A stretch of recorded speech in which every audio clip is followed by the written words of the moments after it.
The wedding was supposed to be perfect. Every little detail had been meticulously planned.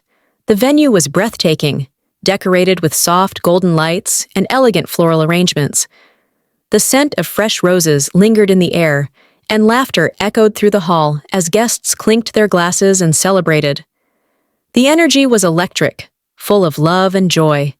I had spent months planning this day, making sure it would be unforgettable. And it was, just not in the way I had imagined. Jake had always been charming, the kind of man who could command a room with his confidence. It was one of the things that initially attracted me to him. He walked with an air of authority, carried himself like a man who had built his success from the ground up. And he was successful. At least, that's what everyone believed. He ran a company that many admired, a business that seemed to thrive under his leadership. He loved to talk about it, loved to be seen as the brilliant entrepreneur who had everything under control. In the beginning, I admired his ambition, his drive. But over time, I started noticing the little things. The way he would brush off my opinions, the way he would speak over me when discussing business in front of others, as if my thoughts didn't carry the same weight.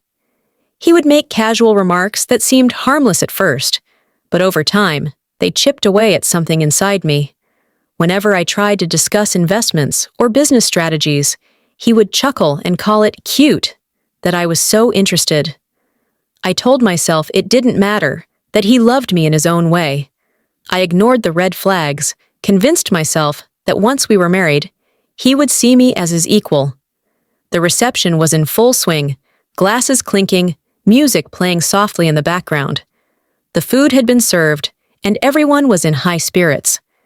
Jake stood up, tapping his glass with a fork to get everyone's attention.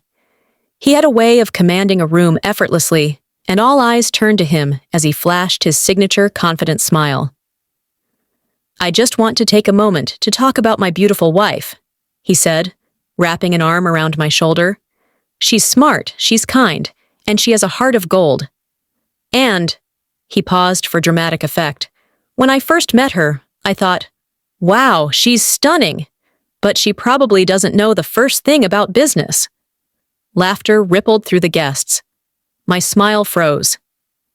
"She tried to impress me with stock market talk on our first date," he continued, shaking his head as if recalling a fond memory. "It was adorable, really, but let's be honest. Not everyone is built for the business world." The laughter grew louder. People chuckled, some nodding in amusement. My fingers tightened around the stem of my champagne glass. I could feel the heat rising in my cheeks, not from embarrassment, but from something deeper, something sharp and cold settling in my chest. I had tolerated his arrogance before, overlooked the subtle jabs, but this was different. This was our wedding, our day, and he had chosen to stand in front of our closest friends and family to humiliate me, to reduce me to nothing more than a pretty face who didn't belong in his world. What he didn't know was that I had been keeping a secret.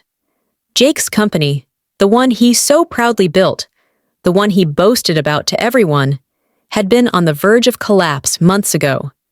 His bad investments, reckless decisions, and overconfidence had driven it straight into financial ruin. He was drowning in debt, scrambling for a way out. And just when everything seemed lost, a mysterious investor had stepped in, saving his business at the last possible moment. That investor was me. I had grown up surrounded by wealth, but I never flaunted it. Instead of relying on my family's fortune, I built my own empire, strategically and quietly. When I met Jake, I saw potential in his company. I knew it could succeed with the right guidance. So I invested anonymously, allowing him to believe he was still the mastermind behind it all. I had let him think he was in control because I wanted to see if he was worthy of it. And now, as I sat there, listening to him mock me in front of everyone, I realized he wasn't. I stood up slowly, lifting my champagne glass. The room fell silent almost instantly. People could sense when a moment was about to shift, when something unexpected was about to unfold. I turned to Jake, meeting his gaze with a soft smile, one that didn't quite reach my eyes. "Since we're sharing stories," I said, my voice smooth and unwavering. Let me tell you one. Jake's smile faltered slightly, his brows knitting together in confusion. A few months ago, Jake's company was on the brink of collapse, I said, turning to face the guests, letting my words sink in. It was drowning in debt, barely holding on. He needed a miracle to survive, and lucky for him, one appeared. I let the silence stretch, the tension thickening in the air. The investor who saved his company, I continued, the one who kept everything afloat. That was me. A ripple of gasps spread through the room. Murmurs broke out, guests exchanging shocked glances. But the best reaction of all was Jake's.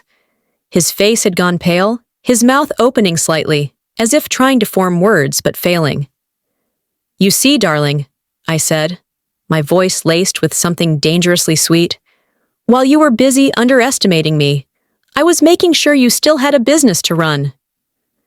I took a slow sip of champagne, savoring the moment, watching as realization dawned on him, as the weight of my words settled. So, to my dear husband, I said, setting my glass down, I hope you'll never forget. Some women don't just understand business, they own it. The silence in the room was shattered by a wave of applause. Some people gasped in disbelief, others laughed in shock. My friends beamed at me, their expressions full of pride. Jake's business partners exchanged looks, some whispering amongst themselves. Jake just sat there, frozen, his arrogance crumbling before my eyes. The wedding night didn't turn out the way he had expected, but it was exactly what he deserved.